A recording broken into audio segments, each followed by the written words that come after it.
Parvathipuram Telugu Desam party కార్యాలయంలో నిర్వహించిన ప్రజా దర్బార్ కార్యక్రమంలో ఎమ్మెల్యే విజయ్ చంద్ర పాల్గొన్నారు. ప్రజల సమస్యలు నేరుగా తెలుసుకుని త్వరితగతిన పరిష్కరించాలనే ఉద్దేశంతో కార్యక్రమాన్ని నిర్వహించారు. నియోజకవర్గంలోని వివిధ ప్రాంతాల నుంచి వచ్చిన ప్రజలు తమ సమస్యలను ఎమ్మెల్యే దృష్టికి తీసుకొచ్చారు. ఈ సందర్భంగా విజయ్ చంద్ర స్వయంగా అర్జీలను స్వీకరించి బాధితుల సమస్యలను అడిగి తెలుసుకున్నారు. త్రాగునీరు, రహదారులు, విద్యుత్ సంక్షేమ పథకాలు, రెవెన్యూ సంబంధిత అంశాలపై ప్రజలు వినతి పత్రాలు అందజేశారు. సమస్యల పరిష్కారంలో ఎలాంటి జాప్యం ఉండకూడదని ఎమ్మెల్యే అధికారులకు స్పష్టం చేశారు. విషయానికి ఈరోజు గ్రామ పెద్దలతోని అలాగే ఎండోమెంట్ డిపార్ట్మెంట్ అధికారులతో పాటు గుడికి రావడం జరిగింది.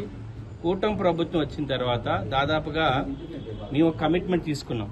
రాష్ట్రంలో ఒక 5,000 గుడులు బాగు చేయాలి, 5,000 కొత్త గుడులు కట్టాలని గౌరవ ముఖ్యమంత్రి గారు ఒక నిర్ణయం తీసుకున్నారు.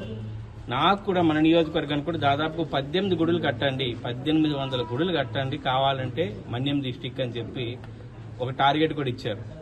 ఇప్పటి వరకు చాలా వరకు గుడులకి ప్రపోజల్ పంపించాం. దాదాపుగా కొన్ని గుడులకు కూడా 50 లక్షలు, కొన్నిటికి 30 లక్షలు, కొన్ని గుడులకి 40 లక్షలు కూడా తీసుకోవడం జరిగింది.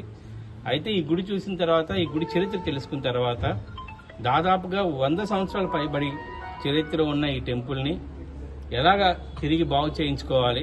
ఎందుకంటే ఆ ఒక చరిత్ర కలిగే విషయాల్ని తొందరగా డిమాలిష్ చేయకుండా ఒక సరైన పద్ధతిలో కొత్త కమిటీ వేయాలా, లేకపోతే ఈరోజు గుడి విజిట్ చేసి గుడి యొక్క చరిత్రను కూడా తీసుకోవడం జరుగుతుంది. తీసుకున్న తర్వాత గౌరవ మంత్రి గారితో, గౌరవ అధికారులతో పాటు మాట్లాడి ఈ గుడికి ఎంతైతే ఫండింగ్ అవసరం ఉంటుందో అంత తీసుకొచ్చి తిరిగి దీన్ని పూర్వ వైభవంతో మళ్ళీ ఈ గుడి నిత్యం కూడా పూజలు అందుకునే విధంగా, భక్తులందరూ కూడా వచ్చే విధంగా, మళ్ళీ అన్నవరంకి వెళ్లకుండా మన దగ్గరికి ఉత్తరాంధ్ర అన్నవరంగా పిలువబడిన ఈ రమా సత్యనారాయణ గారి టెంపుల్ ని ఖచ్చితంగా, అంటే ఇది నాకు ఒక అదృష్టంగా భావిస్తున్నాను, దేవుడు నాకు ఇచ్చిన వరంగా భావిస్తున్నాను.